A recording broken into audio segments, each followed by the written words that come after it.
continue, Aries. This is your horoscopes for January 2014 for anyone who have their ascendant sun or moon in Aries. And I have my sun in Aries with 3 other planets, so this prediction is important for me. And if you don't know what your ascendant sign or moon sign is, you can find it out in my birth chart calculator, for which I'm putting a link here. Because if you want astrologically correct predictions, make sure you check at least your ascendant sign. This is how true astrology is done.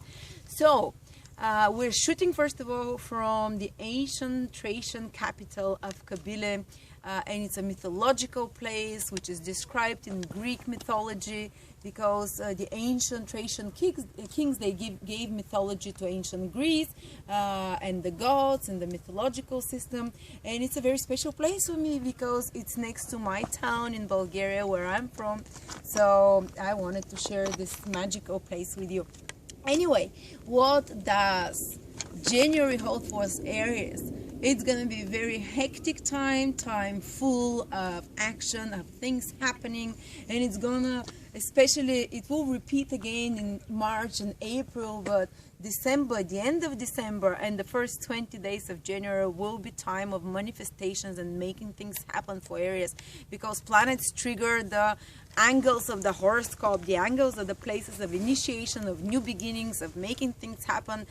Things will just get very energized for Aries, and if you didn't have the energy till now, or the drive or the push, from the end of December and the first part of January, you will feel highly energized, and around you things will be very busy, moving, happening, and particularly in regards to career, because planets trigger very intensely. 3 planets trigger your 10th house of career, our 10th house of career.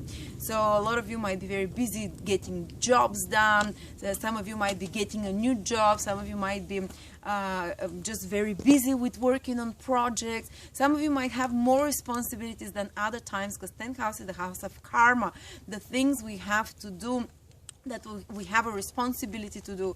So a lot of us will be just very busy being active into the world, being active with careers. Even if you're someone who doesn't work, who is a stay-at-home mom, you just have more than usual responsibilities and things to do. And you'll be quite visible as well, because the 10th house is the highest house in astrology, the one which sits on top. The 10th house indicates the mid-heaven at midday, where the sun is at the highest. So this is when activities is busiest usually into the world, and this is when you become very visible for everyone around you, where you can be, especially if your ascendant is in Aries.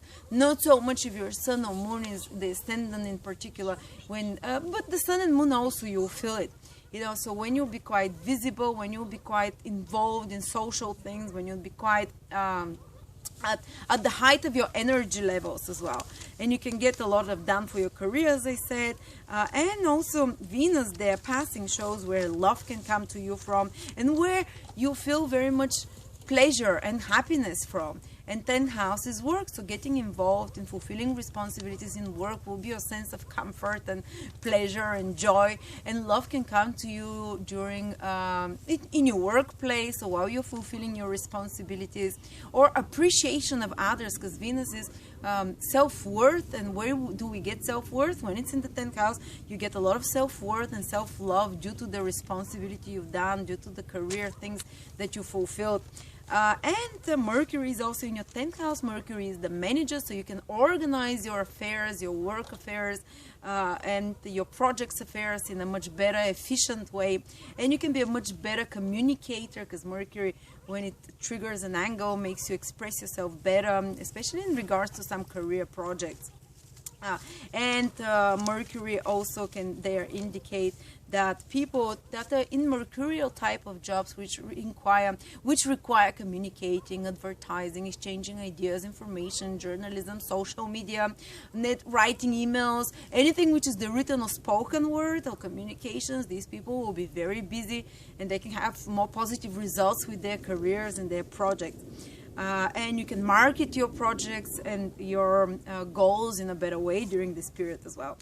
Anyway, and these planets start moving into the 11th house from the middle of January, which is again a very social house.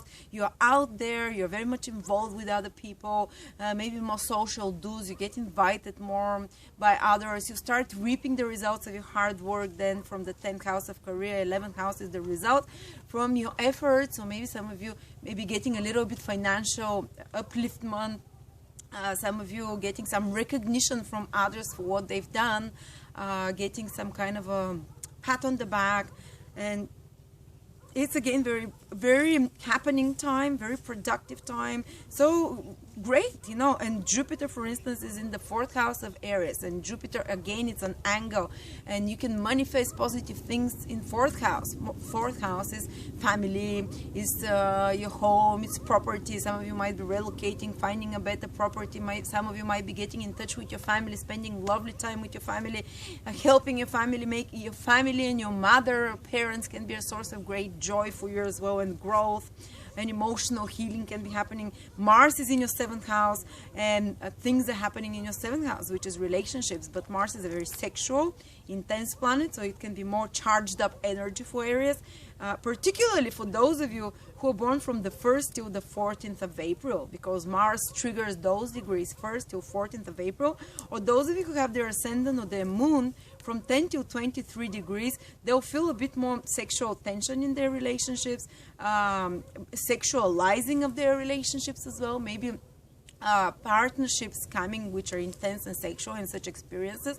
Or also, if you have a business partnership, they can be more tension there, or you can be, if you're working together on a project, you can be you can have a little bit more, you might not be able to see eye to eye, because Mars is a little bit of an argumentative planet. Or if you're already in a relationship, the best thing that can happen is that your relationship becomes more intimate. And the worst thing is that you argue a bit more. So be careful if you're born around those days, because Mars can trigger you to be more restless, more angry with other people, less impatient, and other people can be less patient with you as well. But if it's a new relationship you're starting, usually Mars indicates very strong passions and desires that are happening. But you can be very active in regards to partnerships, in regards to career, in regards to family. So the core cardinal positions of the horoscopes are strongly triggered, and things are materializing and happening on many levels there. So you have the power now to initiate things, to start things, you have the power till the middle of January to make an impact on your environment, not just to wait things to happen. No, now you're the active happening force. Thank you very much, Aries, and again, Happy New Year.